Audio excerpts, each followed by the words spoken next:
Police वालों की class भी लगवाती होती हैं आप? मैंने कहीं सुने ऐसे मामले, नहीं मतलब यहाँ क्लास सुनवाई नहीं होती, एसपी हाँ एसपी या डीजीपी सीधा डीजीपी तक जाती है, सुनवाई होती है वहाँ पूरी? पूरी सुनाई होती है वहाँ। फिर वो नीचे आके फिर नहीं चढ़ता स्वीकार है जी मतलब आपने गलत किया? नहीं उनको पता होता सच के साथ हूँ। अच्छा, आपने पिस्टल रखी हुई बिल्कुल। है, लोडेड होती है हमेशा? और क्या, और वैसे रखने का क्या फायदा। 6 की 6? बिल्कुल। चलाई कभी जरूरत पड़ी? ना जरूरत नहीं पड़ी। अच्छा, सामने वाले को तो पता नहीं होता कि पिस्टल है इसके पास। दिखाने की चीज नहीं होती ना ये छुपाने की चीज होती, दिखाने की नहीं होती। कभी पुलिस के फोन आते हैं, मैडम जी ये काम हो गया है? एक केस में महिला पुलिसकर्मी अपनी फीत की तरफ हाथ लगा के बोली, मेरी ये ना समझियो कि अच्छा। मैं ये हूँ। बोली ना देख लेना। मखा ऐसा है, आपकी तो फट भी सकती है, मेरा तो को फटने वाली भी नहीं। आप सिंगल हैं? कभी मैरिज नहीं आपने? पर्सनल बात मैं अब बता क्या है, पर्सनल बात छोड़ दो, क्योंकि अगर किसी को ये नहीं बताना अकेली रहती हो तो दुनिया को और पता लग जाएगा कि अकेली रहती है, इस बात को छोड़ दे। नहीं आपके पास पूरा बड़ा पूरा परिवार रहता है। नहीं ये बात छोड़ो। मतलब शादी की नहीं है? पर्सनल बात को छोड़ दो और बात कर लो। अच्छा, ये बात सामाजिक बात कर लो। सामाजिक बात पर हम बात ना करें। वॉइस ऑफ पानीपत के इस खास कार्यक्रम पॉडकास्ट में आप लोगों का स्वागत है। हम लोग पॉडकास्ट उन लोगों से करते हैं जो समाज में अलग ही तरह की सेवा कर रहे हैं और समाज के लिए अच्छा काम कर रहे हैं। पिछले कई एपिसोड में मैंने उन शख्सियतों को मिलवाने की कोशिश की जिन्होंने वाकई समाज के लिए कुछ अच्छा काम किया है। आज मैं एक ऐसी शख्सियत से आपको मिलवाने जा रहा हूँ, जाना माना चेहरा है, वॉइस ऑफ पानीपत पर मीडिया की सुर्खियाँ जो है वो बना रहता है। आज हम उनसे कुछ पर्सनल लाइफ उन्हें कुरेदने की कोशिश करेंगे, क्योंकि बेटियों के ऊपर उनका खास तौर पर फोकस है। जब उनको रात को पता लग जाता है, 2 बजे भी पता लग जाता है कि कोई बेटी जो है दुखी है, उसको जरूरत है उसकी, तो वो रात को ही जो है पहुंच जाती हैं, बिना पुलिस को लिए, बिना किसी को साथ लिए, और खुद मौके पर पहुंचती हैं। आज मेरे साथ सविता आर्य हैं। सविता आर्य जी, स्वागत है आपका। नमस्कार। सविता आर्य जी जाना पहचाना चेहरा है और नारी तू नारायणी समिति की अध्यक्षा हैं, और आज कुछ ऐसी बातें उनसे करेंगे जो लोग आप जानना चाहते हैं, क्योंकि कई लोग जो समाज में हैं, या कोई नेता है, या कोई सेलिब्रिटी है, या कोई पुलिस का बड़ा अधिकारी है, या कोई सरकारी उसमें संस्थान में, आप लोग जानने की इच्छा रखते हैं, और मेरी भी इच्छा होती है कि जानने की कोशिश करें कि वो कैसे जो है समय जो है व्यतीत करती हैं, या कैसे व्यतीत करता है, और कैसे जो है लोगों के बीच में रहते हैं, और ये समाज सेवा की जो भावना है वो कहाँ से आई।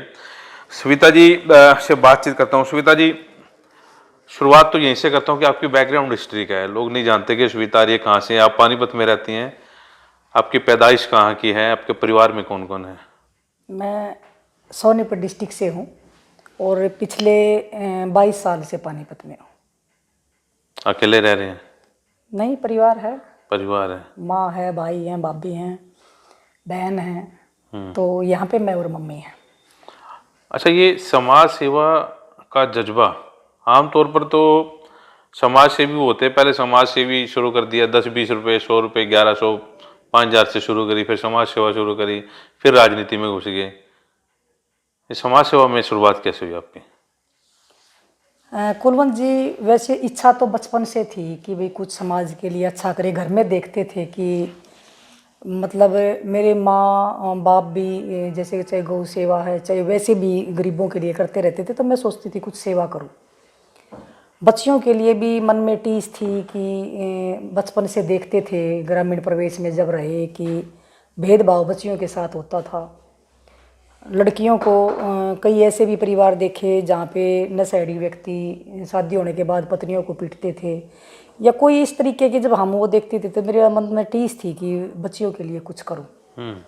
वो समय नहीं मिल पा रहा था कि जैसे पहले पढ़े, फिर जॉब करी, फिर उसके बाद अपना बिजनेस करने लगे, वो समय नहीं मिल पा रहा था कि कैसे शुरुआत की जाए।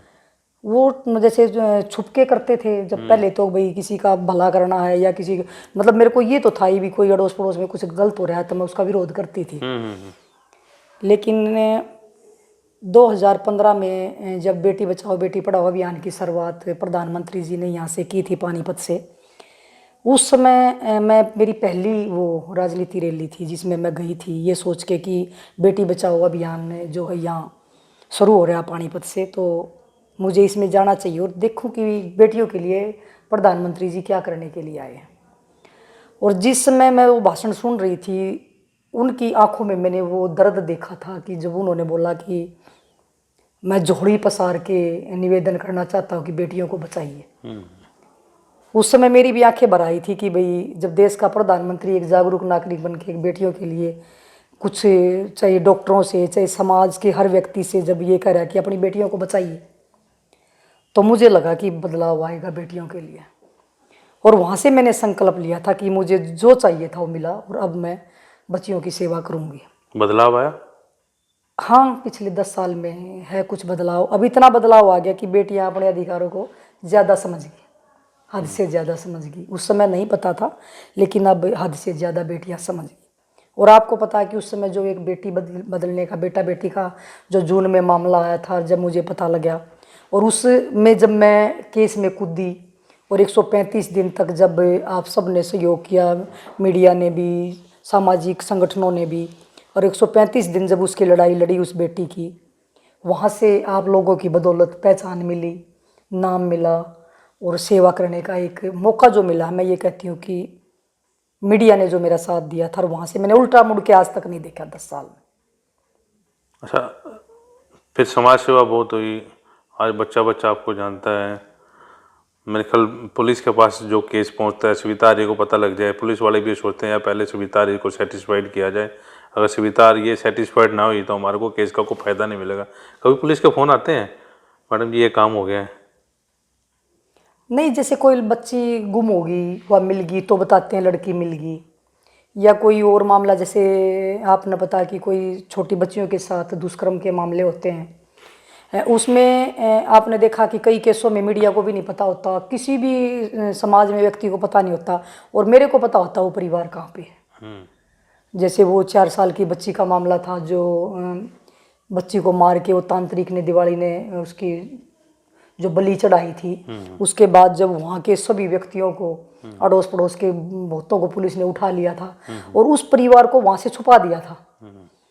वो किसी को भी नहीं पता था वो परिवार कहाँ, सिर्फ मुझे पता था या पुलिस को पता था, ना किसी राजनेता को, ना किसी मीडिया को।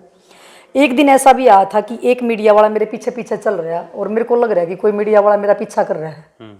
रात को 9 बजे मैं, उसकी माँ का फ़ोन आया लड़की की, कहा मैं मिलना चाहती हूँ, और रात को 9 बजे एक मीडिया वाला मेरे पीछे था। मेरे को लगा, मैंने वो बदल दी, मेरे को लगा बाइक पे कोई है तेरा पीछा कर रहा है। उसको ये था कि भाई वो परिवार है कहाँ, उनसे मिलना है। और रात को मैं 9 बजे जब गई तो मैं रोड बदल गई। तो मतलब ये है कि पुलिस मेरे से वो चीज़ें नहीं छुपा पाती।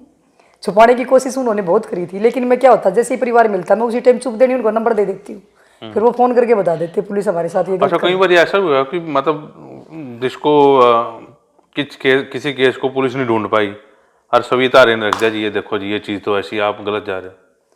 वो तो देखा था एक बार, एक केस था, एक लड़का था कप्तान नगर का, कहाँ का, उस टाइम पे ये कम आते थे रेप के मामले, कब सुनने के आते थे भी 12 साल की, 14 साल की या 16 साल की, अब तो ज़्यादा हो रहे हैं, उस समय कम थे। कोई कोई सुनने में इक्का दुक्का ही आता था कि 16 साल की लड़की से रेप हो गया, 15 साल की लड़की से रेप हो गया। और ये किले थाने का केस था, उस परिवार रिक्शा चलाने वाले थे वो, और उसका फ़ोन आया कि बहन जी ऐसे ऐसे ना, पुलिस हमें अंदर ही नहीं बढ़ने देती और हमारी बेटी के साथ ऐसे ऐसे रेप हो गया, और वो लड़का ना मकान बेच के भाग गया। मका ऐसा क्या? और पुलिस बोले, वो पुलिस वाला ये करेगा मेरे को नंबर दे, नंबर 3 महीने से बंद, लड़की प्रेग्नेंट 8 महीने की। मैं गई, मका चलो, मैं गई मौके पे, सच्चो बैठा था, मका भाई इसका मुझको, बोला बहन जी कैसे ढूंढे, इन के पास नंबर ना, नाम ना, कुछ नहीं।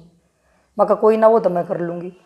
और मैं उसको चैलेंज करके आई थी, 2 घंटे में सलाखों के पीछे होगा, और 2 घंटे भी के 1.5 घंटे में मैंने उनके घर से गिरफ्तार करवाया था।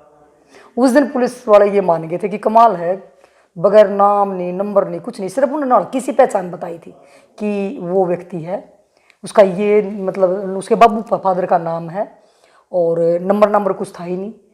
तो बोले वो प्रॉपर्टी डीलर का काम करता है, और इस एरिए में यानी तहसील कैंप एरिए में उसकी जो डीलर की वो शॉप है। मैं तो वहाँ से सीधी कोर्ट में गई, कोर्ट में जाके ये पता करा तहसील कैंप की रजिस्ट्री कौन लिखता है, ये तो बहुत पुरानी बात है, कई साल की, मेरे ख्याल में 17-18 की बात होंगी, 18 की। और वहाँ से मैंने जब 2 घंटे में एसएचओ को फ़ोन करके ये कहा था, टाइम देख ले, 1.5 घंटा हो गया भाई। अच्छा, चैलेंज करके। अच्छा 2 घंटे का मकाम, 2 घंटे तेरे सलाह। उसके घर से जब पुलिस बुलाई ना, उसके घर से अंदर से गिरफ्तार करवाया था लड़का, अंदर सो रहा था। अच्छा, पुलिस वालों की क्लास भी लगवाती होती हैं आप? मैंने कहीं सुने ऐसे मामले, नहीं मतलब यहाँ क्लास सुनवाई नहीं होती, एसपी हाँ एसपी या डीजीपी डीजीपी तक जाती है, सुनवाई होती है वहाँ पूरी? पूरी सुनाई होती है वहाँ। फिर वो नीचे आके फिर नहीं चढ़ता स्वीकार है जी मतलब आपने गलत किया? नहीं उनको पता होता सच के साथ हूँ। नहीं, जिसकी शिकायत लेके जाते हो? चिढ़े जाओगे, मेरा क्या करेंगे? अधिकारियों को तो विश्वास है ना, उनसे मैंने क्या करना है। आज यहाँ है, कल को कहीं और जाएंगे, वो बदली हो गई। पूरी जिंदगी यहाँ तो रहना नहीं। अब मान लिया कोई महिला है, जैसे आपको पता पूरा महिला थाना मेरे खिलाफ था, आज भी होगा, तो फिर इसका मतलब पानी पे छोड़ दिया सविता आर्य ने। क्यों खिलाफ है? पता नहीं क्यों था, सबसे ज़्यादा भ्रष्टाचार होता था, मैं उनको उजागर करती थी। महिला थाना मेरे खिलाफ हो गया था। एक टाइम ऐसा आ गया था कि जो भी एसपी आता था उसी के को मैं महिला थाने की शिकायत करती थी, और आखिर में एक समय ऐसा आया था कि एसपी ने महिला थाना तोड़ना पड़ा था। अच्छा, आपकी वजह से? मतलब मैं तो शिकायत लेके जाती थी, मका जी भ्रष्टाचार हो रहा है महिला थाने में, मैं बढ़ती नहीं कभी। मेरे को आईजी मैडम थी भारती अरोड़ा, मैं एक बार उनके पास गई तो मैंने बताया जी महिला थाने में ऐसे ऐसे ना भ्रष्टाचार हो रहा है। तो उन्होंने मेरे को बोला कि सविता आप जा करो थाने में, महिला थाने में। मका जी और थाने में चली जाएंगी पर मैं महिला थाने में नहीं जाऊंगी। बोली क्यों? मका बस भ्रष्टाचार सबसे ज़्यादा वहाँ है, और अगर मैं वहाँ बाहर जाऊंगी तो मैं अपनी छवि खराब नहीं करना चाहती। किस तरह का भ्रष्टाचार?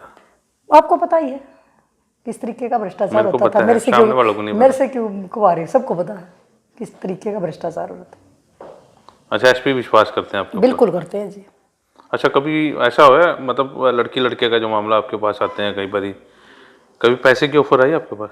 नहीं, कोई नहीं करता। ठीक है मैडम जी। डरते हैं, सभी को पता है। मिठाई का डिब्बा दिखलाता हूँ ना, मैंने आज तक किसी की मिठाई भी नहीं खाई। पे पंगे क्यों लेते हो वैसे जब पुलिस के खिलाफ हो जाते हैं? शौक है मेरा, जब जो चीज़ ठान ली तो ठान ली। मरना जीना है, क्या मरना जीना किसी का लिखा है? जब न्यू दिखा है कि भाई हाँ दुश्मन है तो है, तो दुश्मन ठीक है। आत्मरक्षा के लिए क्या पिस्टल विस्टल रखी हो अपने पास? बिल्कुल रखते हो आप साथ में? को बॉडीगार्ड? ना, एक बार पुलिस सिक्योरिटी मिली थी एक केस में, और 4-5 दिन रखी मैंने। मैं परेशान होगी, मैंने बोल दिया था एसपी साहब हाथ जोड़ो जी, मुझे सिक्योरिटी नहीं चाहिए, जिस दिन आएगी मौत आएगी। किसने दी थी? एसपी थे 2019 में। उन्होंने दे दी थी? विश्विता तो मतलब ऐसा काम नहीं कर नहीं, रहे कोई किसी कारण धमकी मिली थी? हाँ बस यही समझ लो। अच्छा, धमकियाँ मिलती हैं? पीछे से, सामने तो नहीं मिली, पीछे से किसी के माध्यम से। किस तरह की? ऐसे ही दे देते हैं धमकी, सवितारियों को बोलो दूर हो जाएगी इस केस से, नहीं तो फिर मगा चल भैया जाओ, मैं तो सवितारियाँ तटती नहीं। अच्छा, आपने पिस्टल रखी हुई है? बिल्कुल। लोडेड होती है हमेशा? और क्या, और वैसे रखने का क्या फायदा। 6 की 6? बिल्कुल। चलाई कभी जरूरत पड़ी? ना, जरूरत नहीं पड़ी। अच्छा, सामने वाले को तो पता नहीं होता कि पिस्टल है इसके पास? दिखाने की चीज़ नहीं होती ना ये छुपाने की चीज़ होती, दिखाने की नहीं होती। कभी अब मैं भी जैसे जिक्र कर रहा हूँ, चलो धमकियाँ तो आपको मिलती है, आप काम ही ऐसा कर रही हैं, कभी किसी पुलिसकर्मी ने धमकी दी कि मतलब मेरे फंस की ना सविता आर्य, फिर छोड़ दूंगा कौन नहीं? महिला थाने की नहीं दी थी एक बार। अच्छा, महिला पुलिसकर्मी ने? एक केस में महिला पुलिसकर्मी ये बोली कि मैडम मैंने सुना है, नई नई आई थी वह एसएचओ, मैडम मैंने सुना है कि आप महिला थाने के खिलाफ ज़्यादा बोलते हो। अच्छा। मैं कहा काम ही आप ऐसे करते हो? बोली मैडम मेरी ये ना समझियो कि ये फीत, अपनी फीत की तरफ हाथ लगा के बोली, मेरी ये ना समझियो कि अच्छा मैं ये हूँ, मैं और भी कुछ हूँ। मैं कहा क्या हो जी, वो भी मेरे को बता दो क्या हो। बोली ना देख लेना। मैं कहा ऐसा है, मैं 2 औरत खड़े थे बराबर में। मैं कहा ऐसा है जी, आपकी तो फट भी सकती है, मेरा तो को फटने वाली भी नहीं। ये आपकी तरफ से धमकी थी? धमकी नहीं थी भाई, आपकी सुझाव था। सुझाव था जी। देखो ये आप जिसकी तरफ उसने इशारा कराया था, मैंने ये कहा था जी आपकी तो ये फट जाएगी। हाँ। मैं किसी अधिकारी को जाके ये बात बताऊंगी आपकी तो ये फट सकती है, मेरे तो वो लाग ही नहीं रही। और मैं अपनी मर्जी से काम कर रही हूँ, और मैं आप लोगों के काम कम कर रही हूँ। जो काम आपका है ना, बच्चों लड़कियों को ढूंढने का काम आपका है, जो काम मैं कर रही हूँ। मतलब न्याय दिलाने का काम आपका है भाई, और वो काम मैं कर रही हूँ, वो मैं अपनी संतुष्टि के लिए कर रही हूँ। जब जिसकी कहाँ सुनाई नहीं होती ना, जब आदमी परेशान होता है तब मेरे को कॉल करता है। आदमी दो ही जगह कॉल करेगा, या तो मीडिया से मदद मांगेगा, भाई हमारी कहीं सुनाई नहीं हो रही, या फिर मेरे पास कॉल करते हैं जी हमारी कहीं सुनाई नहीं हो रही।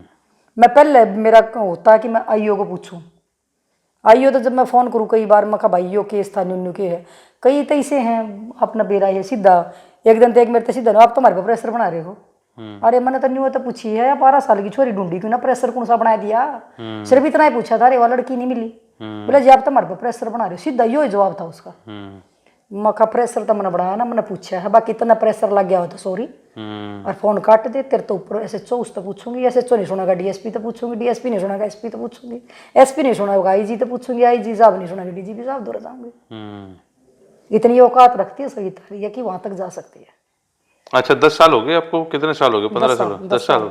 10 साल के कैरियर में कितने दुश्मन बनाए? गिनती है नहीं। डर नहीं लगता? बिल्कुल नहीं। मैं देखता हूँ कई बार आपने उन लोगों के खिलाफ भी मुकदमे दर्ज कराए जो आपके सोशल मीडिया पे आपके खिलाफ लिखते हैं। एक बार 3 लड़कों ने लिखा, 3 लड़कों ने क्या लिखा, लड़के एक लड़के ने लिखा गलत मेरे खिलाफ। उसने मेरे खिलाफ भी नहीं लिखा, हिंदू महिलाओं के खिलाफ लिखा कि हिंदू महिलाएं ऐसी होती हैं, हिंदू महिलाएं ऐसी होती हैं। उस लड़के ने डायरेक्ट नहीं लिखा, उसने किसी और को बोला, उस किसी और ने किसी और को लिख बोला, तीसरे आदमी ने लिखा। वो जब मेरे को एकदम से सीधा शक हुआ, जब उसने वो लिखा ना, कमेंट से मुझे ये पता लग गया कि ये व्यक्ति तो वो हो सकता है उसकी बातों से। पहले तो जो लग गया भाई इसने ये लिखा क्यों, फिर मैंने उससे पूछा, फोन मैंने उससे मैसेज कराया, उसने मेरा जवाब नहीं दिया जिसने लिख रखा था। मैंने मेरे तो आपने बेरा है, मेरा एक संगठन है युवा का भी, उससे भी जुड़ी हुई है, 5000 युवा है हमारे पूरे भारत में, जिसमें से 3500 हरियाणा के, बाकी पूरे भारत से हैं। मैंने टीम लगा दी बच्चों की, मैं कहा ढूंढो भाई कौन है ये, तब सारा के सारे मैसेज कर दिया उधर, मैसेज कर करके पूछा भाई तू कौन है, कि उसका नंबर मिल गया। जैसे नंबर मिला मैंने फ़ोन कराया, उस पर मेरे दौरा आ गया, बहन जी नंबर आ गया। मैं कहा दो, मैंने पूछा भाई तने क्यों लिखा यो, बोला बहन जी मेरे तो फलाने व्यक्ति ने कहा था ये है। मैं कहा उसका नंबर दिए, फिर उस पर फ़ोन कराया, भाई तने क्यों लिखा, जी मेरे तो फलाने ने दिया। और मैडम थी, एसपी मैडम होया करती, जब मैंने शिकायत दे दी थी मैडम तक, और उसके बाद मैंने 24 घंटे में तो मैंने आदमी ढूंढ दिया ये फलाना है। फिर मुकदमा दर्ज करा दिया? मुकदमा दर्ज हुआ तो पहले ही हो गया था। मुकदमा दर्ज होने के बाद फिर वो 2 गिरफ्तार हो गए, वो एक गिरफ्तार ना करे पुलिस ने। मैंने डीजीपी साहब को मैसेज कर दिया, मैं कहा सर ऐसे ऐसे बात, मनोज यादव जी थे। मतलब आईओ ने मेरा बहन जी ढूंढने तक लग रहा था, वहाँ तक फ़ोन करने की क्या जरूरत थी। मैं कहा भाई उसने एक छोटी सी वो भेज दी थी ऑडियो, जिसमें उस लड़के ने ये बोल रखा था सविता आर्य ने कही भाई सविता आर्य ने मुकदमा दर्ज करा दिया तेरे खिलाफ। तो ने बोला कि सविता आर्य ने अगर मेरे खिलाफ मुकदमा दर्ज करवा दिया ना मैं उसने मार दूंगा। अच्छा, उसका यो शब्द था, वह ऑडियो थी, वह ऑडियो रिकॉर्डिंग उस लड़के ने मेरे पास भेज दी, जिसने वो शब्द लिख रखे थे, उसी लड़के ने भेज दी जी, वो तो न्यू बोला मैं उसको मार दूंगा। मैंने वो पहले एसपी मैडम को भेजी, फिर मैंने आईजी मैडम को भेजी, फिर डीजीपी सर को भेज दी। वो तो जब गिरफ्तार हो गया उसी रात को तीनों करवा दिए गिरफ्तार? तीनों गिरफ्तार हुए। ये भी पंगा है, मतलब आपसे कोई कमेंट भी ना करे? नहीं गलत नहीं ना, गलत नहीं करना चाहिए ना, गलत कमेंट तो गलत ही है। देखो हम किसी को गलत कमेंट नहीं देखते, तुम्हारे को क्यों लिखे। सविता आर्य कभी रोई भी है? बहुत बार। किस बात में? कोई भी ऐसा केस है मैं तो रो पड़ती हूँ, केस देख के? बच्चियों के दर्द, किसी का भी मैंने अभी तक 10 साल की में इसमें कौन सा ऐसा केस सामने आया कि मतलब उसने झकझोर के रख दिया हो? वैसे तो सारे ही केस ऐसे हैं बच्चियों के, छोटी बच्चियों के तो सारे ही ऐसे हैं, लेकिन जो सबसे ज़्यादा आज भी मैं अपनी गलती मानती हूँ उस केस में, जो चम्मन दिन में डेड बॉडी मिली थी जिस बच्ची की, 29 सेक्टर में। 29 सेक्टर नहीं, चांदनी बाग का केस, चांदनी बाग का केस था। उसमें जब 27 सितंबर को आपने मिलवाया था महिला योग की, वो आई हुई थी जब गैंग रेप मामले में, उस दिन उस परिवार ने मेरा नंबर लिया था आपके सामने ही, और वो हर रोज फोन करती थी उसकी माँ मुझे, मैडम जी एक बार आ जाओ प्लीज, एक बार आ जाओ, मेरी बच्ची फैक्ट्री में तो गई है बाहर नहीं आई। वो मेरे को कॉल करते, मैं एसएचओ को कॉल करती या आईओ को करती, वो मैंने संतुष्ट कर देते, बहन जी की तो जा रही है, ढूंढने लाग रही है। वह उसने मेरे तो बहुत बार कहा एक बार आ जाओ फैक्ट्री में, लेकिन आपको पता है कि मैं उन चीज़ों से बचती हूँ कि कभी मैं फैक्ट्री में जाऊँ, फैक्ट्री वाला कोई इल्ज़ाम ना लगा दे, हमारे पर दाव बनवाना, ये हमारे पर फलाना करना। भाई देखो पैसे वाले हैं, वो तो कुछ भी कर सकते हैं, मनमाना थाने में जाकर शिकायत दे दे, हमारे पर सविता रही प्रेशर बनाना आई। इस वजह से मैं नहीं गई। और जिस दिन रात को उसकी, जब मेरे को रात को ही पता लग गया था, पुलिस वाला ने बता दी थी कि भाई उस बच्ची वहीं फैक्ट्री में डेड बॉडी है। और जब मुझे उस चीज़ का मैं उस दिन रोई थी लाइव आके, जब बच्ची की जब पता लगा, अभी कंकाल वो बनी हुई थी। उसका पोस्टमार्टम हुआ खानपुर, दिवाली की, छोटी दिवाली की बात है। मेरे पास सुबह सुबह कॉल आया था जब उसका दाह संस्कार होना था। मैं शमशान में गई, उसकी माँ थी, पुलिस थी, मैं ही थी बस, पुलिस थी मेरी, उसकी माँ थी। और उस माँ के मतलब मैं गले लाग कर नहीं रोई थी कि कहीं ना कहीं मैं भी दोषी हूँ। अगर मैं पहले ही दिन तेरी बात मान लेती तो 6 मंदिर में डेड बॉडी ना मिलती। उस परिवार से एक बस वादा कराया था कि भाई मैं, जितना पुलिस तो दोषी है, लेकिन मैं इसलिए दोषी मानती हूँ कि मैं नहीं जा पाई, तेरे थारी इतनी 6 दिन लगे। जो तुम्हें सरकार से जो तुमने मदद मिलेगी ना, वो थारी हर संभव मदद करवाऊंगी। और जब भी वो मेरे पास आते थे, आज भी आते हैं, मदद भी करवाई, उनकी पूरी मदद करवाई है सरकार से। जो उनको बेनिफिट मिलना था, डीजीपी मतलब उनको एक्ट लगना था, एसपी साहब से रिक्वेस्ट करके, मतलब कैसे भी करके मैंने वो एक्ट लगवाया, उनको जो भी उनको मिलता बेनिफिट वो दिलवाया। आज भी वो परिवार जो है मेरे साथ जुड़ा हुआ है, आज भी तारीख आती है तो मुझे बताते हैं, अब भी वो मेरे पास आते हैं तो भी मैं उनको किराया दे के भेजती हूँ, उनको मदद करवाने के बाद। और कितने ऐसे छोटी छोटी बच्चियों के मामले हैं जिनके जैसे वकील कोर्ट में भी जाते हैं ना, तो वो पूछते हैं। एक सबसे दर्द वो था कि जो वो था नहीं केस, एक बच्ची का जिसका गर्भपात हुआ था, जिसमें वो कई दिन के बाद पुलिस ने वो करे गए थे। उस बच्ची का उस दिन गर्भपात होना था और पुलिस उसको ना हॉस्पिटल में इंजेक्शन लगा रखा था और वो लड़की बच्ची तड़प रही थी। चक्कर आ गया मुझे हॉस्पिटल में, मैं देख नहीं पाई उस बच्ची को तड़पते हुए। 15 साल की 14 साल की लड़की, वो गर्भवती 6 महीने की, और उसका पाप करवाने लग रहे। एक बात बोल के आई थी हॉस्पिटल को, मखा हॉस्पिटल, पुलिस और सब पापी हो, इतना बड़ा पाप जो कर रहे हैं। इस लड़की तड़फे थी उसकी, मतलब मैंने खुद, पुलिस वाली उसकी माँ को नहीं आने दे रहे थे, मैंने खुद पुलिस वाली को फ़ोन करा, वो लड़की मर सकती है, मैं मिल के आई हूँ। इलेक्शन था, वोट डाल के मैं हॉस्पिटल गई, वो लड़की को तड़पते हुए नहीं देख पाई मैं, ऐसे तड़फ रही थी। और जब 4 घंटे उसकी माँ को बुला दो, ये लड़की मर सकती है, पाप तो तुमने कर दिया, सब ने पाप। ये किसी का गर्भपात करवाना, तो इससे बड़ा तक जघन्य अपराध हो ही नहीं सकता कोई भी। लेकिन वो भी क्या करें, जब परिवार वाले नहीं मानते भी अविवाहित है उसका ये करवाना पड़ेगा।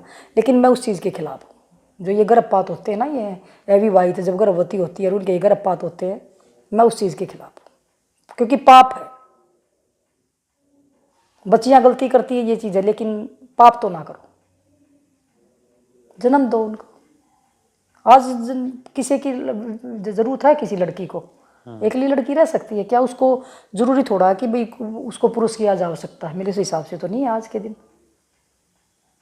और जब छोटी छोटी बच्चियों का, तो आपको पता ही है कि एक बच्ची थी वो उरलाना में जो मार दी थी वो 2 व्यक्तियों ने, जिसमें फांसी की सज़ा सुनाई थी। 18 में, 17 में वो एक कुएं में मार दी थी बच्ची। जो वो परिवार भी मेरे को पता है कि उसका दर्द, वहाँ भी मैं कितने मैं वहाँ जाती हूँ शमशान में, जिस टाइम पे दाह संस्कार होता है बच्चियों का, होती हूँ मैं वहाँ पे। उस परिवार की, उसकी माँ के दर्द को मैं समझ सकती हूँ कि बच्चे का दर्द क्या होता है। पहले रेप पर फिर उसको मार देते हैं, ये दर्द नहीं सहन होते। बस इसी को देखते हुए ये सोचती हूँ कि बेचारे ये इतनी दूर से, क्योंकि बहुत से तो ऐसे जो प्रवासी हैं यूपी बिहार के, वो अपना राज्य छोड़कर दूसरे राज्य में आ रहे हैं, और जब वहाँ आके उनके साथ ये घटना होती है, जब उनकी सुनाई नहीं होती है, तो हमारे देश के ही है, तो इंसान ही, उनको ऐसा क्यों समझा जाता है कि उनकी कहीं सुनाई ना होती? बस ये है, और इसी वजह से लगी हुई हूँ जो उल्टी नहीं हट रही आज तक। मतलब प्रधानमंत्री का प्रोग्राम था बेटी बचाओ बेटी पढ़ाओ, मैं समझता हूँ कि बेटा पढ़ाओ और बेटा समझाओ। क्योंकि अभी आप जिक्र कर रहे थे कि बच्चियां गर्भपात वाली बात कर रहे थे, कहीं ना कहीं दोषी लड़के हैं इस मामले में। और मेरे को ये कहने में कुछ झिझक नहीं है कि आजकल 13 साल से लेकर 20 साल तक की जो बच्चियां हैं वो खराब हो रही हैं। आपने देखा शहर में रहते हो आप, कितने रेस्टोरेंट हैं, कितने छोटे छोटे गेस्ट हाउस बने हुए हैं, या ये छोटी छोटी बच्चियां हैं। और कुछ कानून हमारे देश के ऐसे बन गए, लीव एंड रिलेशनशिप का कानून ऐसा बन गया भी, हालांकि ये कानून हमारे यहाँ लागू नहीं होने चाहिए थे कि ये आज़ादी किसने दी। जैसे जब लीव एंड रिलेशनशिप एक बच्ची जो है अपने माँ बाप के खिलाफ हो रही है, आपको याद होगा एक केस हमने भी प्रमुखता से चलाया था, जब सिविल अस्पताल में पुलिस वाले एक लड़की को ढूंढ के लाए थे दिल्ली से। वो बच्ची की महज उम्र 13 या 14 साल की उम्र थी उसकी बच्ची को, और अपनी माँ को दोषी ठहरा रही थी और चीख चीख कर कह रही थी कि मेरी माँ ऐसी है, मेरी माँ वैसी है। और जब बच्ची को मैंने भी समझाने की कोशिश की तो उसका बिहेव ऐसा था, लेकिन उस बच्ची के दिमाग में उसके एक वकील ने, लड़के वाले की तरफ से जो वकील था, उसने ये उसके दिमाग में डाल रखा था कि तूने मेडिकल नहीं करवाना, मेडिकल करवाएगी तो तेरा दोस्त जो है वो फंस जाएगा।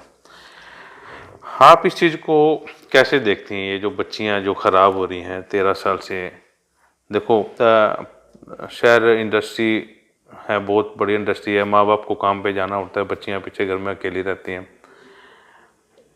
तो इन चीज़ों से कैसे पार पड़ पाएगा? और लिव एंड रिलेशनशिप जो ये शब्द दिया गया है, हालांकि लिव एंड रिलेशनशिप में जितने भी लोग रह रहे हैं, अगर जो 100% लोग रह रहे हैं तो 95% वो घर टूटे हैं लिव एंड रिलेशनशिप में भी, वो कामयाब नहीं हुए। 5% होते होंगे कामयाब होंगे।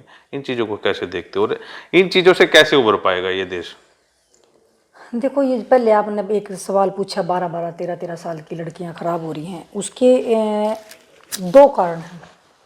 एक, जैसे ये अपनी प्रवासी की बच्ची हैं, ये चाहे या तो साथ में जाते हैं माता पिता के साथ, फैक्ट्रियों में जाते हैं, वहाँ पे उनकी बात हो जाती है एक दूसरे से।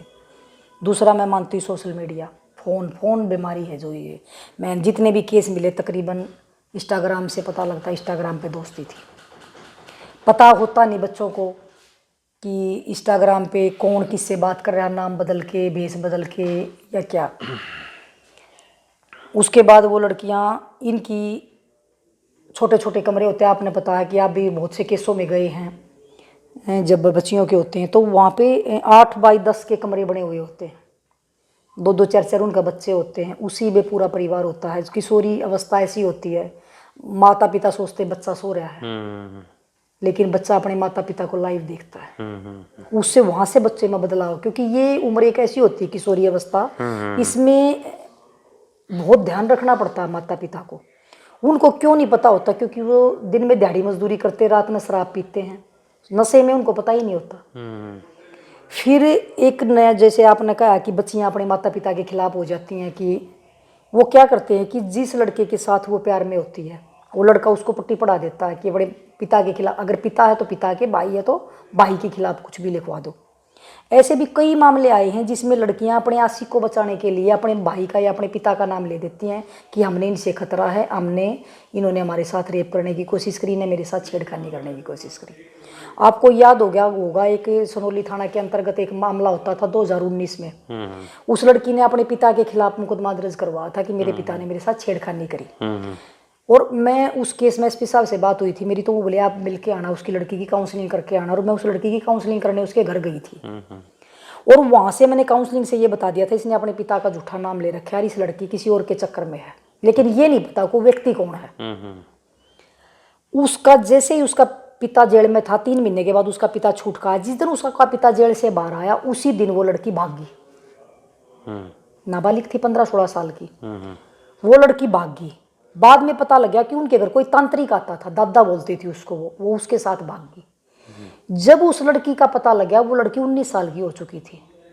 वो तो उस तांत्रिक के साथ रही, पुलिस ने नहीं ढूंढा, मिली नहीं वो किसी को भी। इलाहाबाद की एक वीडियो आई, वो मैंने किसी मीडिया में नहीं दी। इलाहाबाद से वीडियो आई कि भाई ये किसी के घर में किराए पर रह रही है, तांत्रिक है ये दादा ये, और वो लड़की अपने मुंह से ये बोल रही कि ये मेरा रेप करता है, मेरा पिताजी ने मेरे साथ कुछ नहीं किया।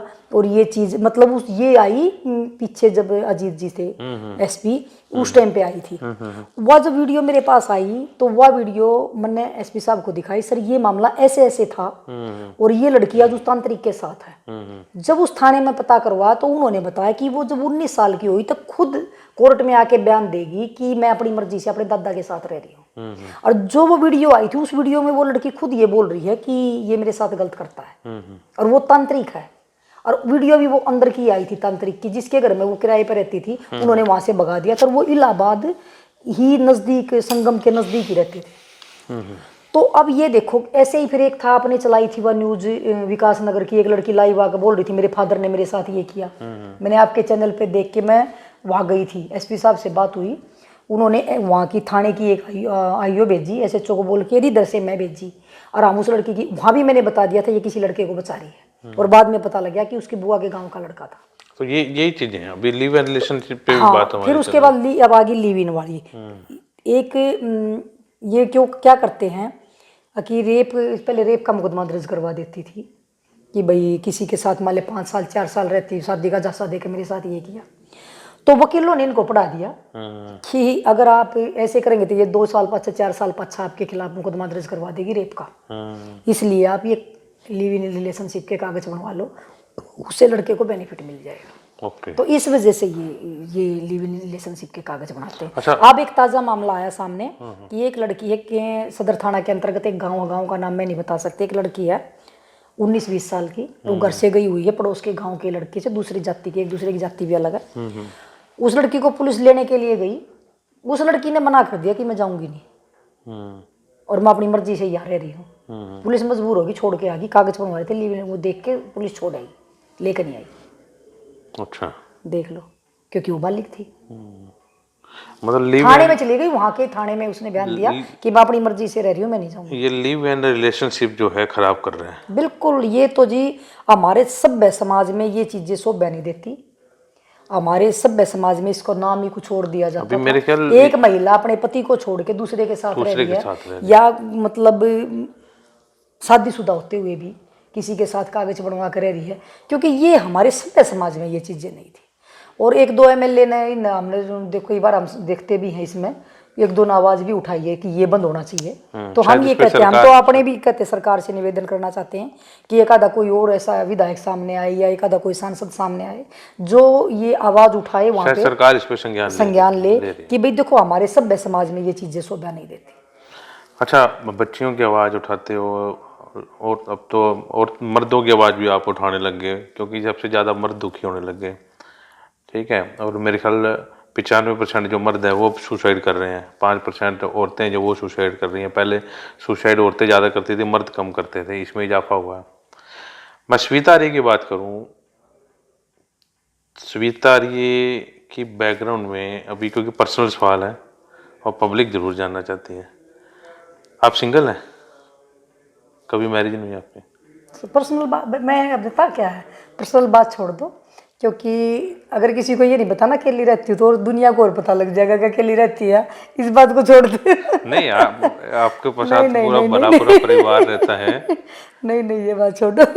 मतलब शादी की नहीं है, पर्सनल बात को छोड़ दो और बात कर लो। अच्छा, ये बात सामाजिक बात कर लो, सामाजिक इस बात पर हम बात ना करें। हाँ, यही मेरी पर्सनल लाइफ है, क्योंकि मैंने अपनी पर्सनल लाइफ आज तक किसी से डिस्कस नहीं की, कई तो बार इसलिए नहीं। कई बार ऐसा होता है कि अपने पर्सनल लाइफ से ही बंदा उठ के कहता है यार मैंने अब समाज में आवाज उठानी है। नहीं, मैं पर्सनल लाइफ को और सामाजिक लाइफ को कभी एक साथ लेके नहीं चलती, तो इसलिए प्लीज सॉरी।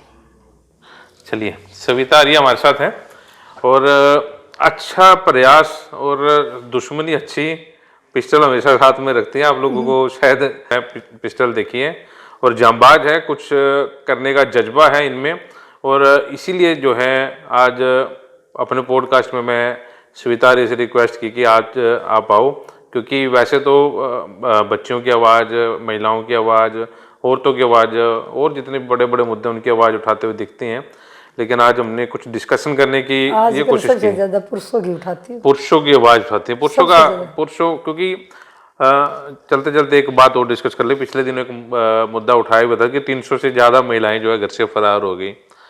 अब तो आंकड़ा बढ़ गया होगा, इस साल 1300 1300 हो गई 1300 होगी। 2020 में हाँ, अब की बार नाबालिग की 400 के करीब है नाबालिग और 400। 900 कुछ, हाँ इसकी बालिग है। पुलिस के पास तो और तो काम रह नहीं गया। बस यही काम है पुलिस। अब ये मान लो कि 5 साल में बढ़ा है। 2020 में 700 थी, 21 में 800 हुई, 22 में बढ़ता बढ़ता अब 1300 आ गया। पिछले साल 1155 थी, अब की बार 1321 है। और अब ई की बार और ज़्यादा मिलेंगी, क्योंकि एक दूसरे को देख देख के भाग रही है। वो भागी, तू भी भाग, तू भी भाग। दो बच्चों ने छोड़ कर भाग रही है, 2 बच्चे ने लेकर भाग रही है। मतलब जो कर भागम भाग लग रही है, भागम भाग। इसका एंड क्या निकलता है? आखिर में कुछ नहीं है, एंड कुछ नहीं है। वो भी छोड़ जाता है। वो भी छोड़, कौन रखेगा? अब एक लड़की थी, वो लिव रिलेशनशिप में थी, पति को छोड़कर रोहतक से, वो बुजुर्ग था उसका पिताजी, डेली आता था एसपी के पास, डेली मेरी बच्ची को ढूंढ दो, मेरी बच्ची को ढूंढ दो। उस बच्चे वो मेरे पास आ गए, उसके कागज देखो कहाँ से कहाँ मेरे पास किसी ने भेजे कि ये लड़की वहाँ पे उसमें रह रही है। पता नहीं कैसे भिजवाई मेरे पास। अगर भाई पुलिस तो अपने आप पहुँच जाएंगे। मैंने मखा सर ये तो लड़की वहाँ पर ऐसे रिलेशन में रह रही है, पुलिस ने भी कुछ नहीं करा, अगर बयान लिखवाए छोड़। ये भी एक दिन फोन आ रहा है उसका, जी मेरे को तो ये भी दुखी रखा है। मैं कहा देखा, मैं फिर ढूंढ लिया मेरा नंबर, मैं फोन काट दे, दोबारा मत करिए इस नंबर पर गलती थे। क्योंकि देखो गलतियां तुम करती हो, फिर तुम ये करती हो। और अब तो भाई मतलब सच्चाई है ये कुलवंत भाई कि आज पुरुष दुखी है। मैंने पुरुषों को कभी रोते नहीं देखा था, आज मैंने पुरुषों को रोते देखती हूँ। मैं फ़ोन करते हैं, मेरी पत्नी मेरे को पीटती है, मेरी सास मेरे को पीट गई, मेरे को ये कर गए, हमारा जीना आराम कर रखा है जी, हमें रोटी नहीं मिलती, हमारे को ये कर रहे हैं। एक पिताजी रोता, कई बार फ़ोन करता है, मेरी बेटी जी गालियाँ देती है गंदी, शादी करी थी आकर यहाँ बैठ गई, ये मेरे को हमारे को बुजुर्ग आदमी हमारे को जीने नहीं दे रही, बेटियाँ भी नहीं जीने दे रही, ये जीने नहीं दे रही। अब कल भी फ़ोन आ रहा था, मैडम एक बार आप आ जाओ मौके पर। मगर पुलिस ने बुला लो। मतलब जीना आराम कर रखा लड़कियों ने। मतलब आप पहले शादियाँ करते थे, पहले होते थे ससुराल में पता नहीं लड़का कैसा मिलेगा, लड़की को सुखी रखेगा दुखी रखेगा। आजकल लड़कों वाली सोचती हैं पता नहीं कैसी बहू आएगी, और बाद में फिर ससुर जेल में, वो जेल में तो घर नहीं जाते ही, ससुर के ऊपर रेप का चाहे 80 साल का हो, जेठ के ऊपर चाहे कभी मिलाई ना हो, देवर के ऊपर छेड़खानी का, चाहे बेचारा मतलब बाण मान कति न्यू भाभी की नजर तक भी ना देखता हो। मतलब ये क्या है कि वकील उनको पट्टी पढ़ा देते हैं कि भाई तन पति के खिलाफ तो तेरा कुछ होना नहीं, क्योंकि सब ने बेरा दहेज का कुछ चलेगा ही नहीं। जब दहेज कानून ऐसा बनाया कि दहेज लेना पाप है, और फिर जाकर महिलाएं कह देती हैं कि 40 लाख मांगे, मरता 50 लाख मांगे। जिस टाइम पर मांगे, अगर तक मांगे हैं, जिस टाइम पर मांगे उस दिन क्यों ना गई थाने में, मर पायू मंगल लाग रही है, हम कौन करते ही रिश्ता क्यों दिए? तब ना देते तो है नहीं, लेकिन ये लिखवाते हैं ये चीज़। तो अब ये बताओ ना कि भाई 40 लाख और 50 लाख रुपये बिला 10 लाख में हमने उस दिन दिए फलाने पर, क्यों दिए तुमने? ये तो दहेज तो देना लेना है ही नहीं, तो कानून के खिलाफ है, फिर तुमने क्यों दिए? दिए क्यों? आज तो तुम मांगना की कुछ ने धंधा बना लिया। शादी करते हैं, एक एक ऐसी हैं लड़कियां, शादी करी उस तो वहाँ से 20-30 लाख लिया है, फिर दूसरी जगह कर लिया है, फिर तीसरी जगह लिखा है कि तो सगाई कर ली उड़े लिया है, चौथी जगह कर लिए उड़े लिया है। मतलब इन्होंने ये धंधे बना लिए, न्यून तो धंधा बन गया। और मतलब ये है कि पुरुषों को, सच में कह रही हूँ मैं, पुरुषों को रोते देखा, इतने पुरुषों को न्याय दिला लिया। और आजकल तो ना जब किसी महिला का तो जब फोन भी आ जाए ना, जब भी न्यू महसूस होगा कि या कितना झूठ बोलती है, सच्चे में पीड़ित भी हो ना वह, तब भी मैं उसको उस दृष्टि से देखती हूँ कि हो सकता है कहीं ना कहीं इसकी कमी ना हो। और पुरुष जब रो के बताते हैं ना, देखो भाई पुरुष इतना जल्दी रोता नहीं, पुरुष तभी रोता है जब उसके अंदर दर्द होता है। और जब वो रो के ये कहना बहन जी एक बार मिल लो और एक बार मारी सुन लो, ऐसे ऐसे व्यक्ति हैं। जब लड़कियां महिलाएं ये कह देती हैं कि तू मेरे पास 5 मिनट बैठ गया, मैं तेरे ऊपर रेप का मुकदमा दर्ज करवा सकती हूँ, और लड़का ये कहता है कि तू कैसे साबित करेगी, तो लड़की कहती है कि तू मेरे पास 5 मिनट बैठ गया या आधा घंटा बैठ गया, तू कैसे साबित करेगा तूने रेप ना करे? को क्या करेंगे? ऐसा जमाना आ जाएगा थोड़े दिन में, कोई लड़का किसी लड़की ने अपने दौरे नहीं बिठाओ, कोई नहीं बिठा होगा, डरेगा सब। ये जब पुलिस वाला के ऊपर इल्जाम लगने शुरू हो लिए ना, बहुत से पुलिस वाले भी फंस लिए। आपने पीछे भी देखा था, करनाल की भी दिखा रही थी, कई जगह की दिख रही थी। ये मैं कहा करूँ कई बार है भाई, थारा नंबर आना शुरू हो लिया ही भाई। ये तब न उन पुरुषों का दर्द महसूस होगा जिन पुरुषों की तुमने उस टाइम पर नहीं सुनी, क्योंकि इन्होंने तो टारगेट बनाना वो नहीं था तुम। वो तो ये देख लेती सरकारी नौकरी कर रहा है, अपनी नौकरी बचाने के लिए तब तक कुछ न कुछ देकर जाएगा। धंधा बना लिया इन्होंने। मतलब ऐसा काम कर दिया भाई, कई बार तो न्यू शर्म भी आवा कि मैं जब किसी का देखती हूँ ना, ये महिला ब्लैकमेलर है, ये न्यू है, मतलब न्यू महसूस होता कि हम भी एक महिला हैं, और महिला के नाम पर जब कलंक लगे है ना, तो इतना ही दुख होता है। और जब ये समझो, मैं आपके चैनल के माध्यम से भी फिर भी वैसे भी निवेदन इस पर मैं करूँ, जो हम पुरुषों के ऊपर जब ये महिला इल्जाम लगाओ ना कि हमारे बगैर कुछ करे, अगर हमारे ऊपर मतलब हमारा रेप कर लिया, न्यू कर लिया, फिर वो जो झूठा पावा है, उस पुरुष के ऊपर क्या बीतती होगी? क्या उसकी पत्नी उस पर शक नहीं करती होगी? क्या उसकी माँ उसको उस नज़र से देखती होगी? क्या उसकी बहन या उसकी बेटी, बच्चों वाले भी हैं, क्या उसके बच्चे उस नज़र से उस व्यक्ति को देखते होंगे? वो एक न कहीं उनको ये लगेगा कि हो सकता है कभी मारे वाले ने ये करना दिया हो, कभी मारे वाले ने ये करना दिया हो। वो आखिर में क्या करेगा? वो आत्महत्या ही करेगा। फिर वो आत्महत्या करता है, फिर दुखी होता हुआ, पत्नियों से दुखी होकर आत्महत्या कर रहे, महिला जो ये ब्लैकमेलर उनसे दुखी होकर आत्महत्या कर रहे। ऐसा जमाना नहीं बच्चा कि यहाँ बाहर से आप किसी महिला को मोटरसाइकिल में बैठा कर वहां तक ले जाओगे, ऐसा जमाना नहीं बच रहा। मतलब हम तो महिला हैं, हमने डर लग गया, हम ही नहीं बिठा सकते किसी महिला को,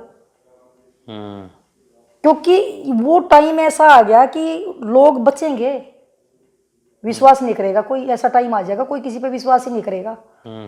और मतलब मैं जो महिलाओं के लिए, बच्चियों के लिए, उनकी टीस को देखते हुए समाज सेवा में आई, जिसने 10 साल हो गए उल्टी मुड़ के नहीं देखा किसी केस में भी आज तक, जिसके साथ खड़ी हुई, एक सिंगल केस बता दो जो झूठा पाया गया हो। सिंगल चैलेंज करती हूँ आपके चैनल पे, जो झूठा पाया और इसके साथ मैं खड़ी हूँ, एक भी। मतलब ये मान लो कि उसके बावजूद जिस छोटी छोटी बच्चियों की हम आवाज उठाते हैं, जिन महिलाओं को भी अगर पीड़ित को हमने न्याय दिलाया, तो क्या हम उन पुरुषों को न्याय नहीं दिला सकते जिनके साथ गलत हो रहा है? आज जब देखूं ना, आंकड़े दिखाओ 50% नहीं कुलवंत जी, 70% 80% मामले झूठे हैं। 5-10% पुलिस की मजबूरी है कि उन्होंने गिरफ्तार करने पड़े हैं, क्योंकि उस पुरुष के पास कोई सबूत नहीं होता अपनी बेगुनाही साबित करने के लिए। एक मामला था अभी का ताजा ही, चांदनी बाग थाने के अंतर्गत है, उसका खोल ही दूं मैं। वो एक महिला ने कह दिया मेरा रेप कर दिया इसने, और पुलिस अगले ही दिन जाकर उसकी दीवार कूद गई 8 बजे। साबित हुआ नहीं, मैं नहीं बताऊं कि मतलब एक महिला कह रही है मेरे साथ रेप हुआ, उसने कहा है ना, कोई सबूत तो नहीं दिया मेरा रेप हुआ। और पुलिस मतलब न्यू मान लिया 8-10-20 पुलिस वाले जाकर दरवाजे में गन्ना बढ़कर उनकी दीवार कूद कर जा रहे हैं। क्या गांव में उनकी इज्जत बच गई? अब दीवार कूद गया भाई, इसका मतलब कितना के बड़ा कांड कर रखा, कहीं ना 2 साल की छोरी को रेप करके मार दी क्या? तब भी ना कूदा पुलिस, इतनी उनके दीवार कूद गई कि डर भय, अब भाई ये डरेंगे तभी ये सामने आएंगे, कुछ न कुछ होगा। दीवार कूद गए, मतलब कमाल है। और वो झूठा पाया। अच्छा, वो झूठा पाया। उस महिला ने कहा कि 1 बजे मेरे साथ रेप करा दिन में, जो कि इतनी चलती गाड़, 1 बजे कौन रेप कर देगा? 1 बजे ऑफिस के बाद मान ले यू ऑफिसर या गली चलने वाली, यहाँ 100 आदमी खड़े, यहाँ रेप होगा, चिल्लाओगी लोगाई। सीसीटीवी फुटेज दे दी, एक मतलब 12:30 बजे से लेकर 1:30 बजे तक की, 1 बजे की महिला कह रही है, तो और पहले की सीसीटीवी फुटेज, वह महिला उसके बाहर कभी ना जा रही। उसने जब फिर बयान लिया डीएसपी ने, फिर बोली कि 7 बजे मेरे साथ रेप हुआ। अब भाई एक महिला की चल रही सारी, पहले तरह 1 बजे और फिर 7 बजे, 4 महीने के बाद कौन सी सीसीटीवी फुटेज पागी? वो परिवार समझदार था, उन्होंने सीसीटीवी फुटेज पूरे दिन की ले रखी थी, एक कंप्यूटर में डाल रखी थी। अब भाई कदे ना या और ले दे, उन्होंने 7 बजे का लिया, उन्होंने फिर दे दी उस टाइम की भी, फिर 6 बजे 8 बजे थी कि दे दी। सबूत था, बच गए। मतलब अगर वो सबूत नहीं होता, वो अंदर जाते। वो मतलब ये मान ले कि उन्होंने, मतलब ये सच्चाई है भाई, अगर वो लड़के के पास वो सबूत साबित करने के लिए नहीं होता, उसमें 2 गिरफ्तार हुए, अगर उस लड़के के पास सबूत, क्योंकि उनकी उसकी थी दोस्ती थी, कुछ भी थी, अपनी बोले मेरा हाथ पकड़ के लेके वो अपनी मर्जी तो जाने लग रही थी उनकी गिल्ला, सीसीटीवी कैमरे में वो चीज है। लेकिन वो लड़के तो जाके पेश हो गए, उन्होंने कह दिया हमने गलत कराया है, उन्होंने कराया था, वो पेश हो गए। जब जिसने नहीं कराया वो कैसे पेश होगा? लेकिन किस तरीके का दबाव होगा उस परिवार, जिसके घर रोज पुलिस जा, जिसने कुछ कर ही नहीं रखा, वो अपनी बेगुनाही, अगर वो सीसीटीवी फुटेज नहीं होती, वो लड़का जेल में जाता 101%। बिल्कुल यही ऐसे मुकदमे जो हैं आजकल सामने आ रहे हैं। तो ये बताओ, क्या उसका परिवार नहीं, क्या उसका बीबी बच्चे बालक, कल नहीं इल्जाम तो लगा, इल्जाम लगा, तो ये इल्जाम ही बहुत बड़ी चीज है भाई जी, बहुत बड़ी चीज है। चलिए, स्वीकार्य थे, किसी और शख्सियत से मिलवाएंगे, समझने की कोशिश करेंगे समाज में क्या चल रहा है और समाज के लिए वो क्या कर रहे हैं, तो अगले एपिसोड का इंतजार करें। आज के पॉडकास्ट में इतना ही। आपके कमेंट जो है हम लोग इंतजार करेंगे, और आप लोग किस शख्सियत को वॉइस ऑफ पानीपत के इस पॉडकास्ट कार्यक्रम में देखना चाहते हैं हमें ज़रूर लिखें, कमेंट बॉक्स में लिखें। हमारे नंबर पर जो है आप व्हाट्सएप कर सकते हैं, तो हम कोशिश करेंगे उनसे संपर्क करने की। नमस्कार।